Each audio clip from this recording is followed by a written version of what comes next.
From the Homestead Studios in Santa Clarita, California, it's Just the Tip-Sters with Melissa Morgan. What's happening? If you've got a tip for Melissa, a ghost story that may or may not involve ghosts, a rumor that may be more than a rumor, why Black Cherry Mountain Dew Kickstart is suddenly unavailable anywhere, tell us about it by calling the Tipster hotline at 832-TIPSTER. That's 832-847-7837, or send an email to jttipsters@gmail.com. You just might hear your tip on the podcast. And now here's your host, fresh off a shopping spree for a late winter wardrobe for the dog, Melissa Morgan. More cowbell.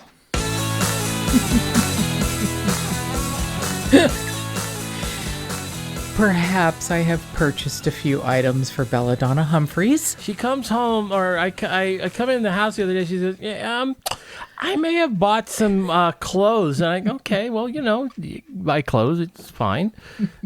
For the dog. Well, for the dog.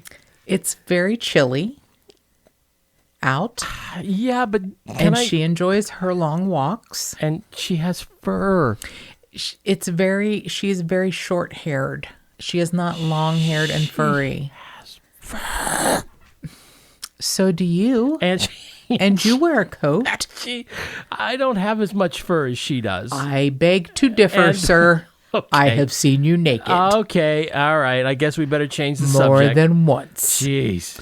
Changing the subject, Belladonna Humphreys has a few items that were drastically reduced on Chewy.com, which is they're not a sponsor. They're not paying us. I couldn't say enough good things about them. They and I'm absolutely not alone. I prefer to buy things from mom and pop shops. I like to support. There's a very sweet independently owned by a retired vet in our area called the Pet Stop, and I prefer to purchase things there. But Chewy is Chewy.com is a fantastic company, and if every company put their customers so far ahead of everything else the way this company did, the world would be a much better place. I've ordered a few things from them, and they have always been spectacular. And I got to where I ordered auto ship some treats that I thought our old dogs would like, and they did. They loved them, and they were markedly cheaper than every place else, and free shipping. And we lost one of our dogs, 16-and-a-half-year-old pony boy, and I called them the following day to say, can we change the auto ship from 10 bags of treats a month to 5 bags of treats, because we just have one dog now. And they were so kind and compassionate. They oddly, Pony Boy passed away on a Tuesday, and the auto ship for the month went out on a Wednesday.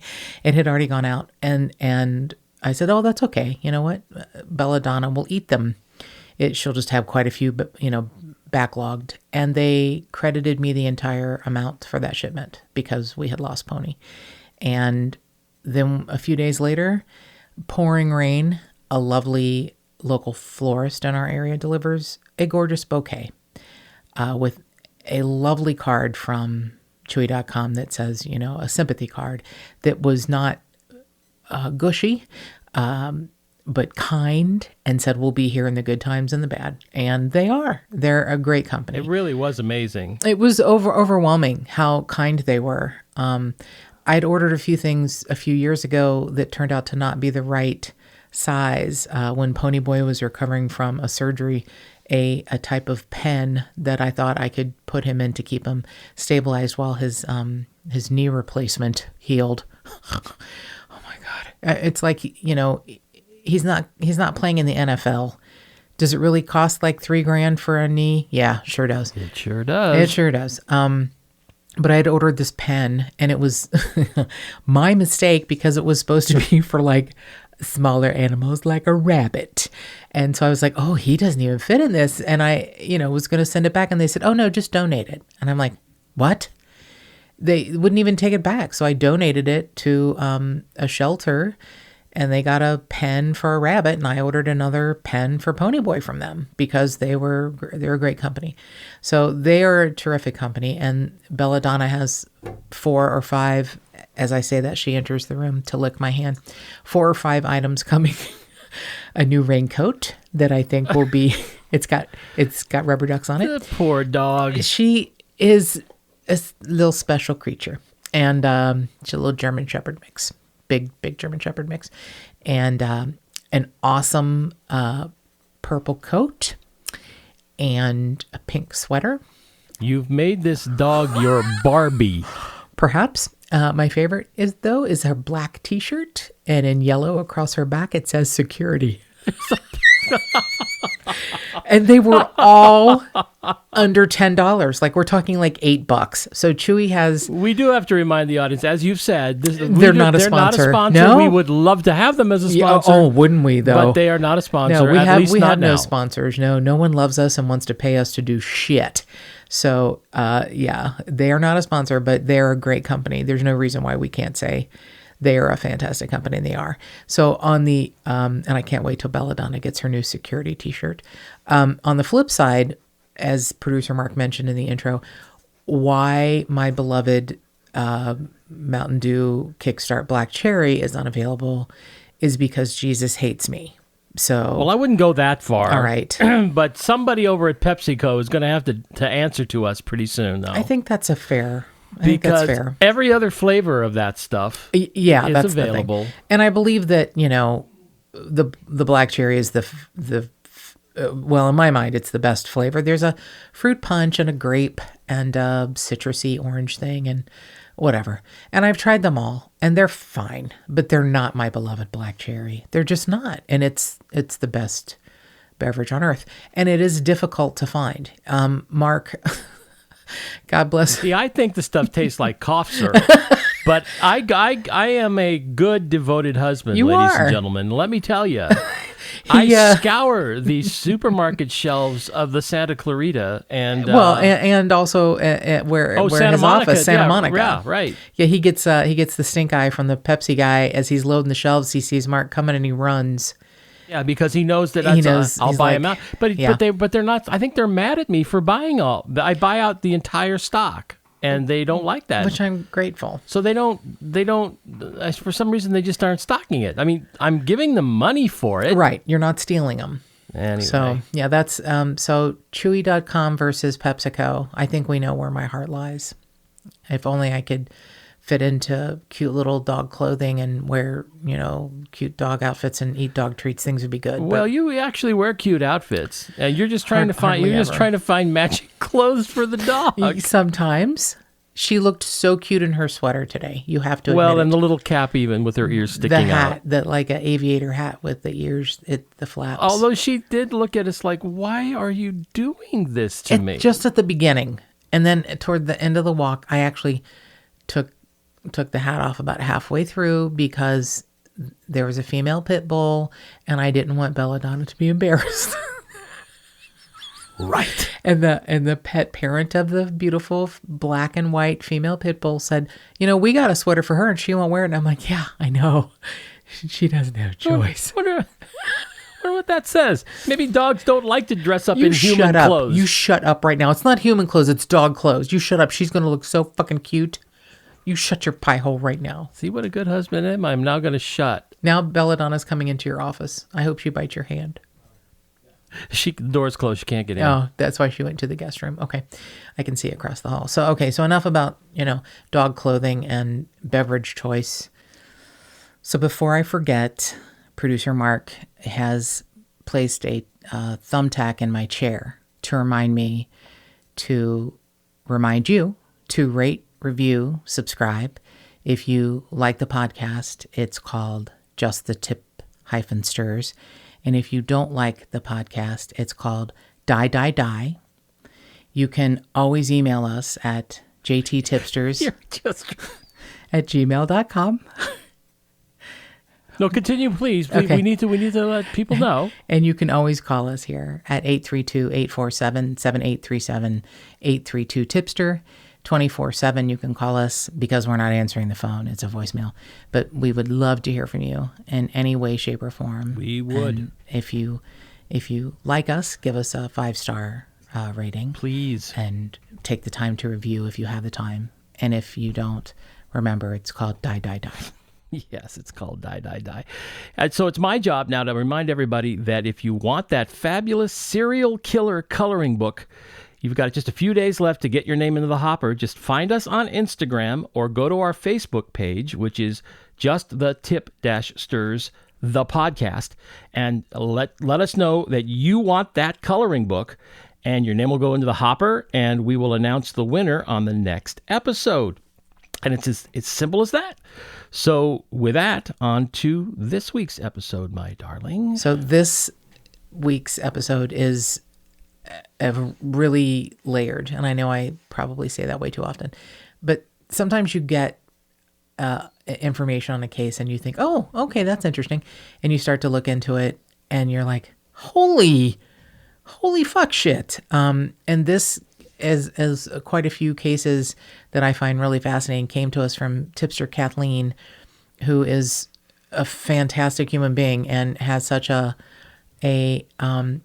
knowledge of true crime. And she is especially, I think, interested in cases that came from her hometown, which is Fresno.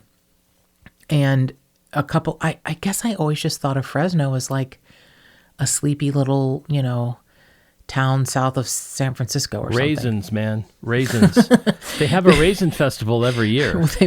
They should probably have a Don't Kill People festival, because some really, I mean, and not like Bob gets mad at Harry and shoots him in a bar. It's nothing like that. It's really deep and layered and crazy, and it's all the cases are so bizarre. There's another one that Kathleen mentioned that we'll be doing later in the year that ties into a case with a guest we're going to have on who's a DNA expert from, he teaches at Wright State University.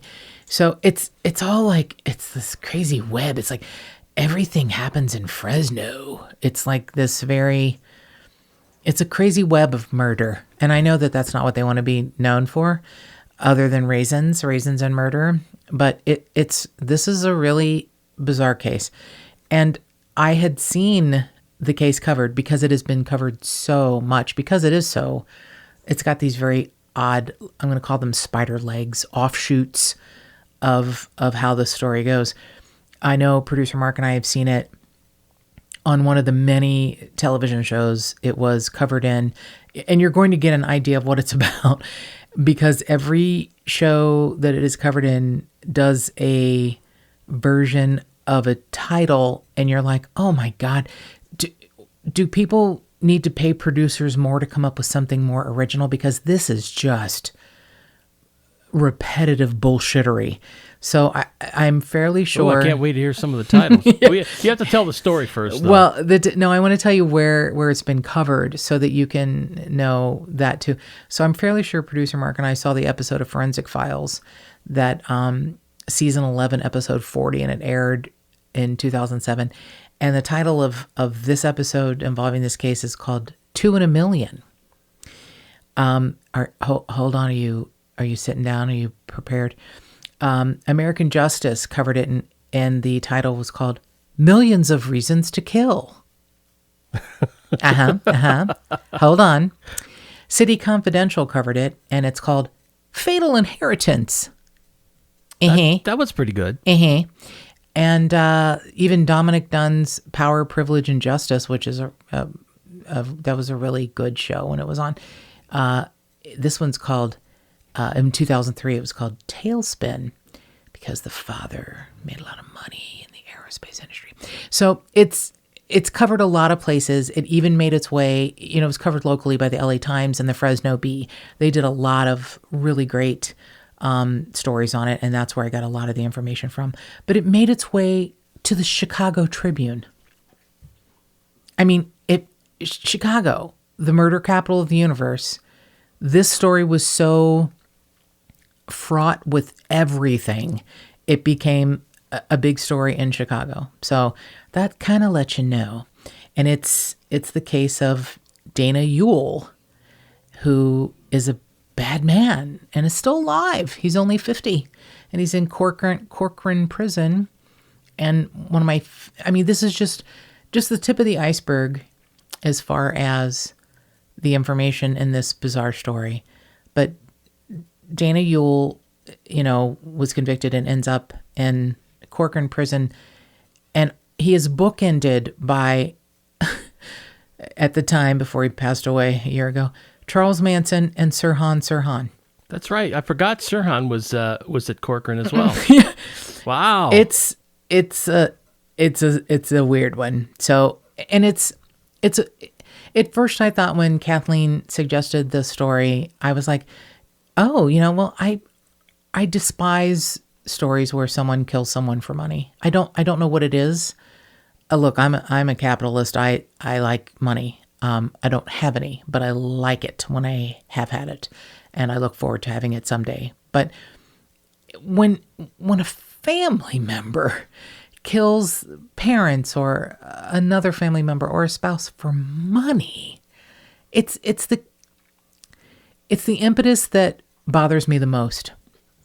I think a crime of passion, almost everyone can understand, not to the full extent of where you follow through and kill someone you love or thought you loved, but being upset, being angry, getting out of hand, not knowing you're going to kill someone, but, hitting them or, and they hit their head and then you're a murderer.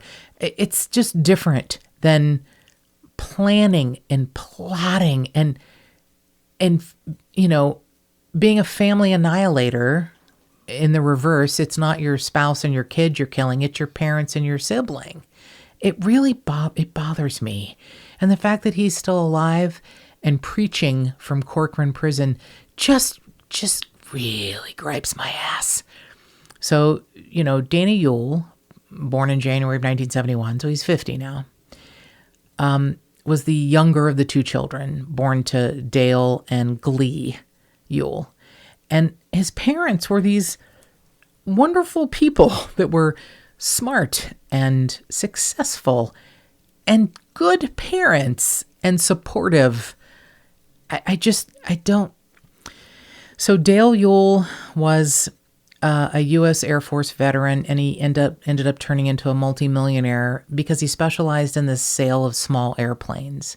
So he had a company called Western Piper Sales, and he had substantial investments in the stock market, and he owned a lot of farmland in the Fresno area, and he wasn't pretentious. He lived a pretty modest lifestyle. At the time of his death, he had, sort of amassed $7 to $8 million, which, and nowadays is anywhere from 12 to 15 million. But back then, $7 to $8 million, a nice nest egg. Yeah, it's nice. That's a nice He's nest egg. He's not like Bill Gates, but he's a successful, self-made millionaire. Self-made. That's a great way to put it. He is a self-made millionaire because he worked hard and, was dedicated and really loved planes and the aerospace industry and was smart. And his wife, just as wonderful. She ended up, spending the latter part of her not that long life doing a lot of public service and philanthropy because she could, because they had the money. But she was even like a Spanish translator for the CIA in the 50s. Here's a woman in the 50s who was a Spanish translator working for the CIA. Yeah. And then she was a school teacher. That she wasn't in that for the money. She was in that for the love of being a teacher. And she even held a seat at the State Bar of California on a committee that evaluates prospective judges. Well, very, very talented and smart. Smart. These are learned people. Like I said, didn't flaunt. They didn't live in a ostentatious home. They lived a comfortable lifestyle. Were smart with their money. They weren't stingy. They were smart, and they, put their kids through school. Tiffany, the older daughter, had graduated college, and Dana was working on his degree in finance from Santa Clara University. So I guess I need to go back a little bit. Dana, younger than Tiffany. Tiffany was going to be 25, like a week before her death. She was going to turn 25 in a week. And she was smart and, from all accounts, not a psychopath. And Dana was I always hate to say this and shame anyone, but his parents actually, I think, knew what was happening because they had made some changes to their will and to a trust that did not make Dana happy at all when his parents and sister were killed by him and a friend. So, there were signs that Dana was a psychopath from childhood. He was smart, but not brilliant. He was lazy. He was charming, as a lot of psychopaths are. He has the gift of telling you what you want to hear at the time and making you feel better about any sort of doubts you may have had. So in high school, even, he had some scams running where he would earn money from neighbor kids. And after a while, they were like, that guy's pretty weird. So he goes off to Santa Clara University, and he got in on sheer lies. He just lied his way into college. He attributed a lot of what his father did, a lot of his father's accomplishments, to himself. Oh, really? Yes. He said he was a wealthy entrepreneur and that he had made $1.7 million in high school doing some investing. And it was like, And I guess he had a way of saying it that people bought it. But he did really odd, uncomfortable things. He would pretend to be a professor and call textbook companies and say, I would like a copy of this textbook because I'm a professor and I need to review it to see if I'm going to use it for my classes. He somehow would find out the books that were going to be used in his classes. He got his books for free. Wow. Because he would call publishers saying he was a professor and, say, I guess in the 90s, you didn't have to prove all the things that you'd have to do Evidently now. not. I mean, and apparently college admissions officers were far more lazy then than they would be today. Probably. Probably. He called himself, a self-made millionaire and, had all these like non-existent businesses and said they were all successful. He would order extra books and then sell them to his dorm mates or classmates in his classes and make money from them. But he would do weird things like find out a list of books that a professor would want everyone to read during a semester, and he would check like stacks of books out from the library so that he wouldn't read them, but he would check them all out so that none of his classmates could have access to them the entire semester. Okay. So, Looney Tune. Psychopath. Yeah, nut. So he had become so filled, if anyone can hear sniffing, that's Belladonna Humphreys probably sniffing for freedom from her clothing.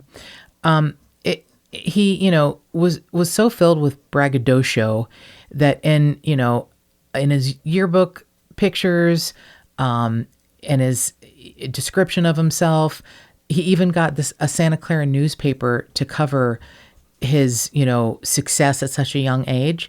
And when his parents finally figure out, they found a copy of some of the stories that he was telling, he was basically stealing his father's life, stealing his father's achievements, and said that he was, the person who had made a lot of money, selling small planes, and that he had invested in this, farmland, and he'd taken the money he'd gotten from his sale of his planes and put it in the stock market and very smart investments. It was a little bit, frightening to them. So, after they kind of got an idea of what was going on, they modified their estate plan. Now, that's where it gets ugly after their deaths, because Dana didn't know this. There were family members that said that we are pretty sure Dale and Glee were going to cut off Dana financially after he graduated from college, and he may have sniffed that out. No offense to Belladonna Humphreys, but he may have smelled that and thought, I have to act now. So Dale, Glee, and Tiffany were murdered on Easter Sunday, April 19th of 1992 in their home.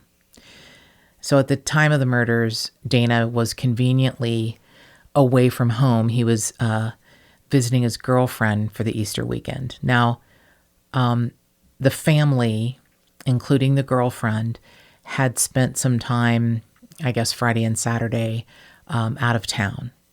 And they had all kind of come home, but instead of Dana going with his family to back to the home, he went to his girlfriend's home. And here's another really weird part. His girlfriend's dad's an FBI agent. So his girlfriend's dad, layered, isn't it? It's really layered. His girlfriend's dad gave him an airtight alibi.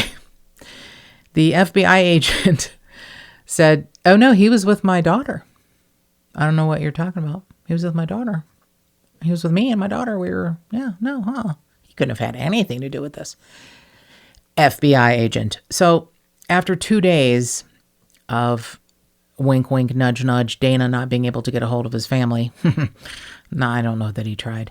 He contacts friends in their area in Sunnyside and says, I can't get a hold of my parents. Can you go check on them? So, of course, they find that the entire family is slaughtered in the house. They've all been shot. Bizarrely, they feel like that Tiffany was shot first. They think Tiffany came in and was shot in the head. Someone was waiting in the house, and she was there 45 minutes before the parents. So what they think happened is, when they came back from their weekend away, Tiffany went in by herself. She was shot once. They think that Glee came in second, and she's shot 4 times. And Dale, the father, husband, came in right after her and was shot once in the head. And he still had mail in his hand. He was still clutching the mail when he landed on the entry floor. Oh, my. So the interesting, in an uncomfortable way, is that the shooter was really good. He only missed 1 shot of all the shots that he managed to do. Not sure why Glee was shot 4 times, because she didn't need that, but he took a lot of care and time. He took all the discarded shell casings after firing the shots. Again, he just missed 1. The ammunition was taken from the house, 9mm shells that had been purchased by Dale in the 1970s. They were purchased by the father in the 70s, and someone had to know where they were. Perhaps the son. And that's what was used to kill his family. There's an interesting story about the gun, which is a great tie-in a little later. So the bullets that were recovered from the victims' bodies, they showed signs of having been fitted with a homemade silencer. So this is somebody who knows, A professional. Right. Somebody who knows what end is up. So it looks like the house had been sort of searched cursory for valuables, but the detectives who were in charge were, also really experts in investigating burglaries. And they were like, this looks staged. This looks like a staged thing to cover up the murders, to make it look like the burglar was surprised by the family and had interrupted the burgle, and then they're all, killed with, the bullets from the father's, stash of ammo. So they, I see. Yeah. Okay. yeah, they tried to make it look like a burglary and they failed miserably. The detectives were, and these two detectives are really intrepid. They're from the Fresno County Sheriff's Department. They're homicide detectives, John Souza and Chris Curtis. And these two guys were tenacious. They would not give up. And it took them 5 years to, figure out the timeline, make it work, and along the way, come up with some really weird details, really, really odd things. And it could have been much worse than 3 family members, quite frankly. So these detectives are like, look, this is not adding up. There's no real important things taken. Why would a thief just, slaughter a family? I mean, they really dug deep and they tried to find other possible motives. Like, boy, it sure is lucky that the son wasn't there, huh? I guess he would have been killed too, huh? So they're trying to find any kind of connection. So Dale had sold some airplanes in the 1970s to a man named Frank Lamb. And Frank had been convicted for drug smuggling. And when he was convicted, Dale ended up kind of taking over his planes and his business. Dale had been involved in a kind of a troubled development deal. It kind of cost investors a lot in losses. I mean, they really dug to try and find who could have wanted these people dead. Was it just Dale they wanted dead and Tiffany and Glee were, casualties that... Collateral damage. Yeah. I didn't want to say that, but yeah. So, they really tried to look everywhere to why would this happen. And Dana, being young, probably helped to dig his own grave because of his behavior and things he said. So, his alibi for the time of the murder is just, it's locked up. I mean, he's with his girlfriend and her father, the FBI agent, in the San Francisco area, like 200 miles away. But after finding out there's really nobody who would want this family dead, they start to focus on Dana. And a few family members, extended family members, say that, Dana's really fixated on the details of his parents' will. And when he found out that he would be unable to access most of the trust until he was 35, he was visibly shaken and angry. In fact, there's a quote from many family members that he pounded his fists on the tables of the attorney's office and said, "Why would my father do this to me?" Exactly. So he was the beneficiary of a $300,000 life insurance policy. And those, payments were not ever going to be fought over. That's just was going to go to him. But the way that the trust worked, there was a trustee that was, required to pay for Dana's care and expenses until the age of 25. From 25 to 30, he was going to receive dividends from investments, but he had no access to the principal. And then he would receive half of the principal at age 30 and the other half of the principal at age 35. So he was still going to get some money. Yeah, he got just $300 grand. But he lived a lifestyle unlike his parents. He bought things for his friend that we're going to say probably killed his parents and sister. He, took helicopter flight lessons. He paid for those things. He just, for his friend who probably killed his parents. He didn't live a lifestyle like his parents. He wanted to be, this is uncomfortable to say, but I just have to say it. I don't want to bring politics into this, but he was a huge fan of Donald Trump. He was a huge fan of the Billionaire Boys Club. He made sure that every thing that was sort of a biographical thing about him, whether it was high school or college, he made sure that everyone knew he was all in to the Billionaire Boys Club and wanted to be Donald Trump, basically wanted to be Donald Trump. So I'm glad that he is in Corcoran prison and not the president of the free world.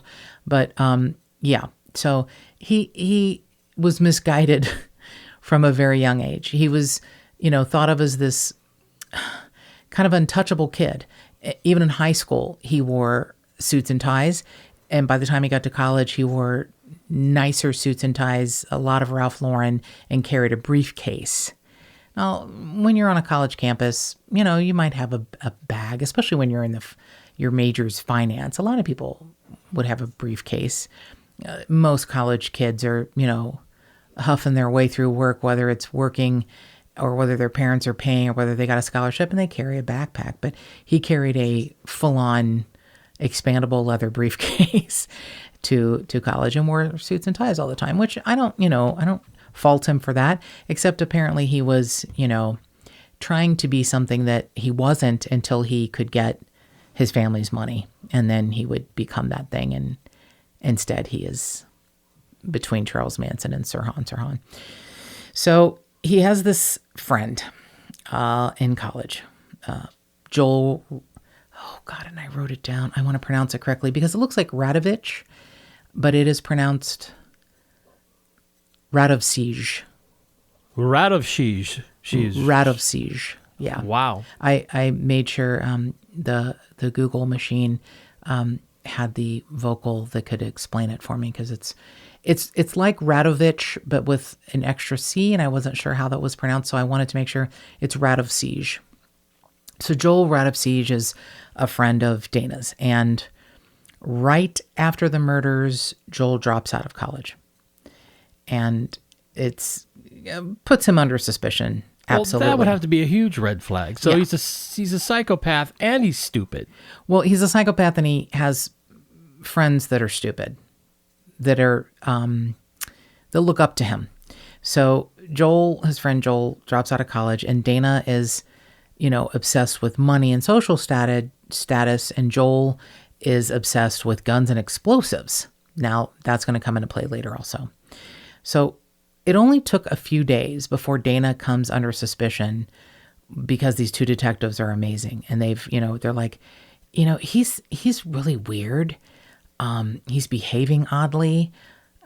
There's actually even a quote from Detective Curtis who said, "You know what, that kid's dirty. He's acting suspicious when we walk him through the crime scene. He's, within a few weeks, he's buying Joel Radovcich, helicopter lessons. They make a lot of cash purchases for things, even though Joel is unemployed. They have this very complex system, a really weird way of communicating, and they switch off between pagers and pay telephone calls so they can avoid being, overheard. And the police are keeping them under really close surveillance.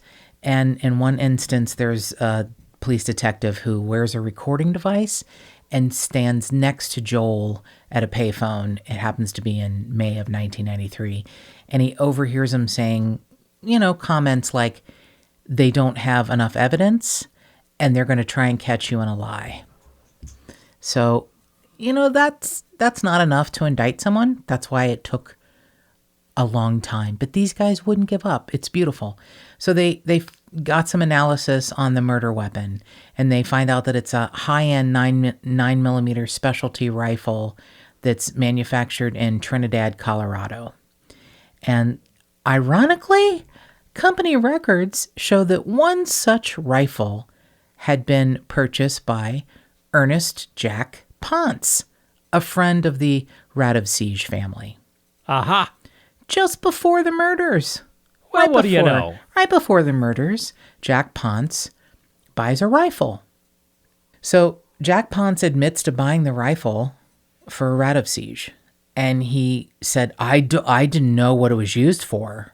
I don't know what you're talking about. Now, Jack Ponce concealed some evidence for his friend Joel, and it turns him into an accessory for the murder. So the detectives do the right thing. It's painful, but they do the right thing. They turn Jack Ponce into a snitch. He is given immunity and from any kind of prosecution, and he agrees to testify against Dana Ewell and Joel Radovcich, and they're arrested in early 1995. The Fresno County District Attorneys, James Opliger and Jeffrey Hammerschmidt, end up prosecuting Ewell and Radovcich together, and it's a jury trial. It takes 8 months. That's ridiculous. Because there's so much. I'm going to get to all that I can, but there's so much. So the prosecutors argued that, Dana Ewell was motivated by greed, and he promised Radovcich a share of his family's wealth, not knowing he wasn't going to get it until it was meted out and, its levels. They were represented by separate attorneys, and the attorneys took different strategies. So Ewell's attorney said, my client is innocent. I don't know what you're talking about. And Radovcich, his attorney said that the evidence was so overwhelming. He basically told his client, there's going to be a guilty verdict. My only goal is to keep you from getting the death penalty. And he succeeds. But the jurors deliberated for 11 days, and they thought that Jack Ponce, that his testimony was unreliable and that he was way more involved than he admitted. But actually, the DA Hammerschmidt said, you know what, Jack Ponce passed lie detector tests, and I don't think he knew. Maybe that was his way of justifying why they gave him immunity, but he still to this day says, I don't think Jack Ponce knew what Joel Radovcich was going to do with that rifle that he bought him. And I'm thinking, when you ask a friend to buy you a highly specialized 9mm rifle, do you think it's for target practice? Deer hunting. Okay, that's probably it. That's probably deer hunting. So the jurors, found them both guilty of 3 counts of first-degree murder, 3 counts each. Both Dana Ewell and Joel Radovcich are subject to stricter sentencing because of the, circumstances. They're multiple victims, murder for profit, and lying in wait. So they did face the death penalty, but both of them avoided that. They were both sentenced on July 20th of 1998 to 3 life sentences each without the possibility of parole, and all of their appeals have been denied, although Dana Ewell thought that he was, going to somehow get away with it. He tried every appeal he could. It's like, it's going to be a long, difficult journey, but we're going to appeal this, and I've never done anything. I am innocent of everything. And it's like, no. And I mean, this was called at the time, since they were convicted and sentenced in 1998, it's called the Fresno Murder Trial of the Century. And Dana Ewell is now a devout Christian. A lot of people go to prison and find God. But he's like, Dana Ewell is a surprise Christian. And he's a surprise Christian. I like that. He's nuts. I mean, he's like, God has allowed some extraordinary events to occur in my life, and they completely broke me down, but he will build me back up in the love of Christ. I've rededicated my life to Christ, and I've never been happier. I am completely free on the inside, despite being in prison. Mm-hmm. Sounds like a strategy to me. Oh, see, this is why you could have been a DA. The DA's office is like, this is bullshit. He is doing anything he can to make himself look better. He's a pile of shit. Okay, I said that. They didn't. But it's the things he says, and he is part of an outreach program where he proselytizes to others in prison.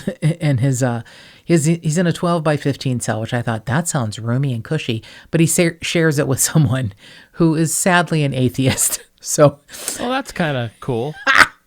Yeah, he has this outreach program that you can contact him and write him letters, especially about his religion. He wants to talk about that a lot. I pray to God, to God with a capital G, no one writes that piece of shit anything except you need to die, and he will. He'll stay there forever now. All of his appeals are out, and he's 50 years old in prison, and every picture from all the years, he's got a big shit-eating grin on his face from before he became the surprise Christian to after. Just, hi! Just a big fucking shitty fake smile. Just a horrible person. But he takes correspondence classes from a Bible college in Iowa, and he's not really, associated with any church. He calls himself a Protestant. And he says he has an intimate relationship with God. Mm-hmm. I bet. Yeah, because he doesn't get to have sex with anyone else, so I guess he can have sex with his God hand or something. I don't really know. And he says, I don't really care about my life anymore. I just care about the good things I can do. Oh, yeah. So the district attorney, Jim Opliger, who producer Mark is on the same path, says, I think this is his way of assisting his plans of innocence. He's trying to thwart his reputation of being a liar, a con man, a murderer, and he's trying to gain some friends and maybe even some money and influence for his future. This is the basis of his Christian con. I love that he's a Christian con. That's a good phrase. He tries to bribe fellow inmates. He buys them candy bars and, from the canteen, and then wraps Christian sayings around the candy bars and gives them to... Oh, for God's sake. I hope he gave some to Manson and Sirhan.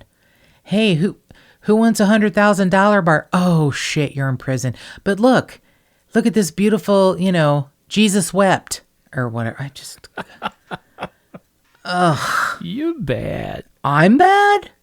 Well, no. he's way worse, but yeah, he's very, very, very. So, there's some Fresno residents that were really close friends of the Ewells, and Rosellen Kershaw is this friend of his mom's, and she said, I don't believe one word that he says. I don't believe anyone who did what he did to his mother, father, and sister can now profess to find God. It just doesn't add up. So even though the Ewells probably knew their son was a nut, and that's why they were amending the trust so he didn't get it all at once, that's up to them, obviously. But neighbors, classmates, even teachers were able to see through his weird veil of shit. He was interviewed in high school for a high school newspaper, and the little author said he's Donald Trump and Howard Cosell in a 17-year-old's body. Whoa, lots of good quotes in this one. He's a braggart, and he makes no effort to hide it. He would charge his, classmates 1% interest over current bank standards for money.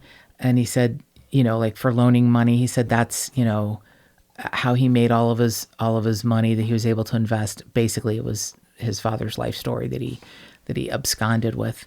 And, classmates were like, he wouldn't shut up. When he wasn't telling me how wonderful he was telling me what I wanted to hear. And this is a kid who's 18 years old and figures out that Dana Ewell is he calls him the ultimate wheeler dealer.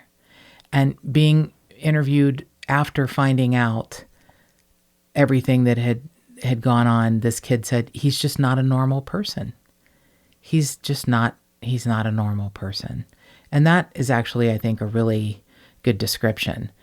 Now, the interesting, things at the end of this are that Jack Ponce, who may have inadvertently purchased the 9mm rifle for his family friend Joel Radovcich, is now an attorney in Orange County, California.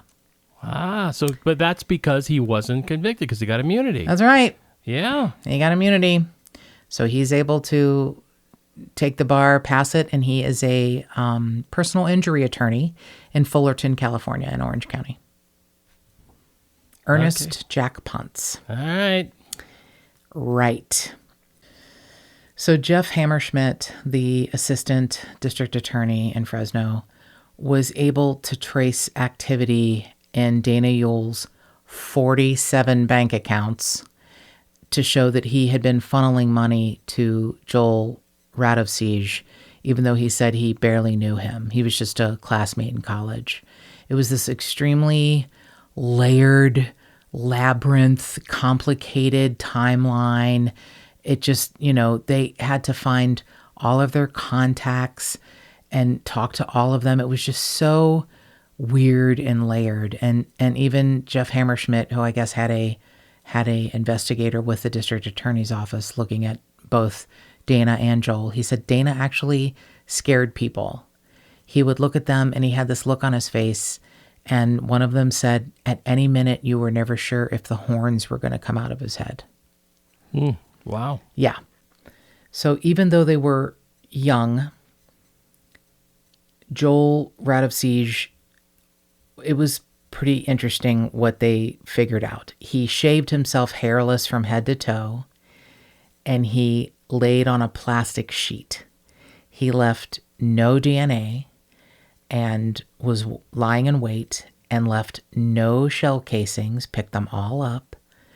It was just, Joel Radovcich is just as crazy as Dana Ewell. He has to be. He has to be. And the thing that Chris Curtis, one of the homicide detectives, he still remembers almost every detail of the triple murder. And he said that he thinks that only Glee Ewell caught a glimpse of the killer. And here was this guy who was just a guest in her house, a friend of her son's. He'd been there a month earlier. Because of the way she was shot, he straddled her and shot her at close range. And the prosecutor, Hammerschmidt, said, I know she saw who it was. And in that time, she realized it was her son who was murdering her.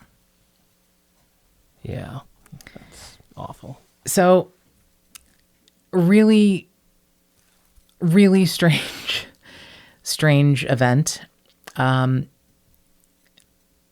prosecutors needed to talk to extended family members. And they ended up speaking to one of Dana's grandfathers who lived in Ohio. And he said, Dana has always been interested in money. I wouldn't be surprised if he had something to do with his parents' murder. And wouldn't you know it?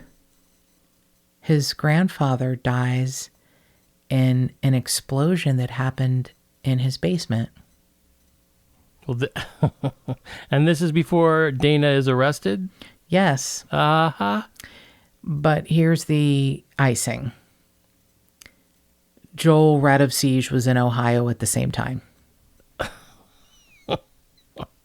God.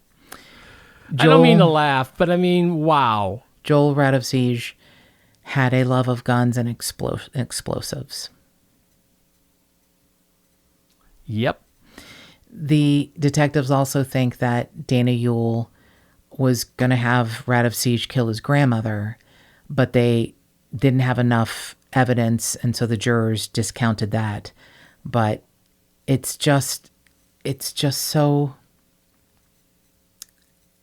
so overwhelming when you think of your family members, the people who gave birth to you, who supported you, by the way, even when you were a dick, and you're 22, And you go to all of this trouble, all of this work. You're about to graduate from college. You have the feeling you're going to be cut off. And you don't just like kill your dad or say, can I have more money? You kill your whole family so that you get it all. You get all of it. Or you think you're going to, and you don't. So this quote from Dana Ewell is the one that makes me want to scrub my skin off. He said, "To be a humble servant of the Lord, that's why God sent me here, and I am walking by faith, not by sight."